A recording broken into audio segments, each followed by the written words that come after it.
Hello and welcome to my channel. My name is Stephanie. This channel is all about moving abroad, living abroad, and coming back to America and moving abroad again.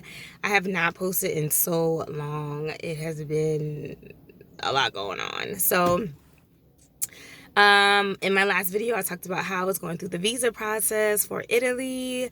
And so today's vlog, I'm just going to be talking about my experience with trying to go to Italy. So recently I have been feeling a little bit uncomfortable with some of the interaction, some of the communication with the company, and I have actually decided not to go, not to accept the job. It seemed a little fishy.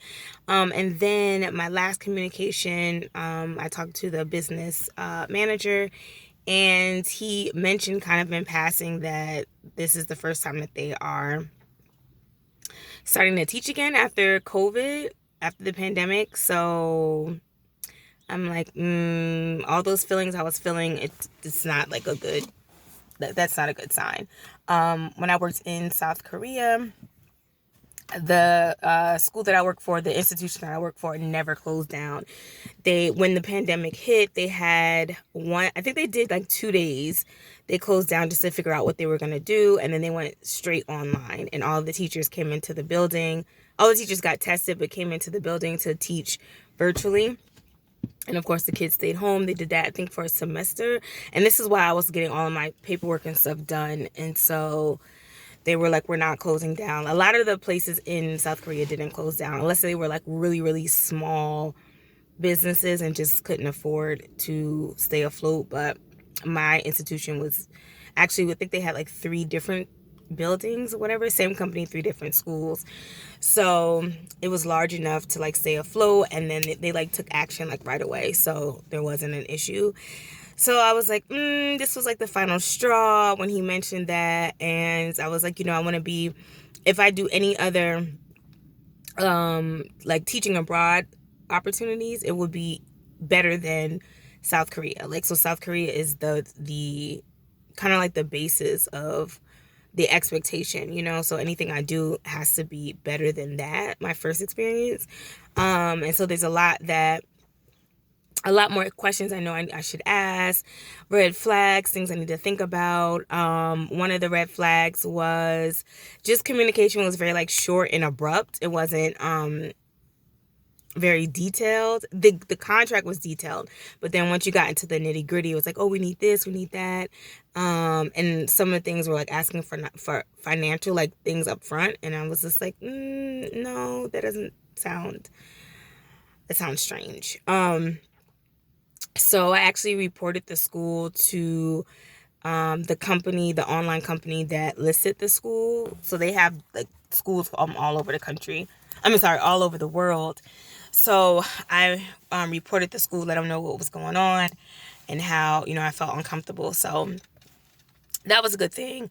So yeah, I'm back at the drawing board. What I did was I actually went to the TEFL Certification Academy that I did 2 years ago, and I talked to my advisor and let her know that I was interested in working through them to find a school or an online position. I'm actually think I'm moving more towards wanting to work online, and I've been saying that, and I just haven't been working towards it, so that I can, if I want to travel, I can go anywhere I want and just do the travel visa, which most countries it gives you up to 3 months, 90 days before you have to leave. So I was like, my goal is to travel. I was like, so it's better for me to have positions that are online and not be tied down to one school, one company for a whole year, one country for a whole year. So I think, things happen. You think you want one thing, and then I think God just kind of puts you in the direction that you originally really, really, really want to do, but you keep kind of settling. So I was like, you know what? God is probably pushing me into like, no, do this online stuff and, kind of just solidify that. And so that way you can travel and, you can still do your job. You can still make money, but you don't have to stay somewhere for long periods of time. So I'm moving more into that direction. I actually just started teaching online. It's in the evening. So it's a little difficult with my full-time job, but I will be teaching until the end of June for during the day. So then the summer it should be a lot better, a lot easier, so I can suck it up. But anyway, I am actually gonna go inside to my full-time job. I'm a little sad because it's the first day back after spring break, and I really enjoyed just relaxing and not having a lot of responsibilities, and I don't know. So, but I am grateful. I'm very grateful for this job. This job gave me a lot of opportunities this year. And so I try not to complain about it a lot. I try to just be grateful. So I am very grateful for this position that I had this year. It just, I don't know, allowed me to pay my bills and have insurance and, just make connections. I made a couple of connections this year. So it's all good. It's all good. I have May, end of April, May, June, and that's it.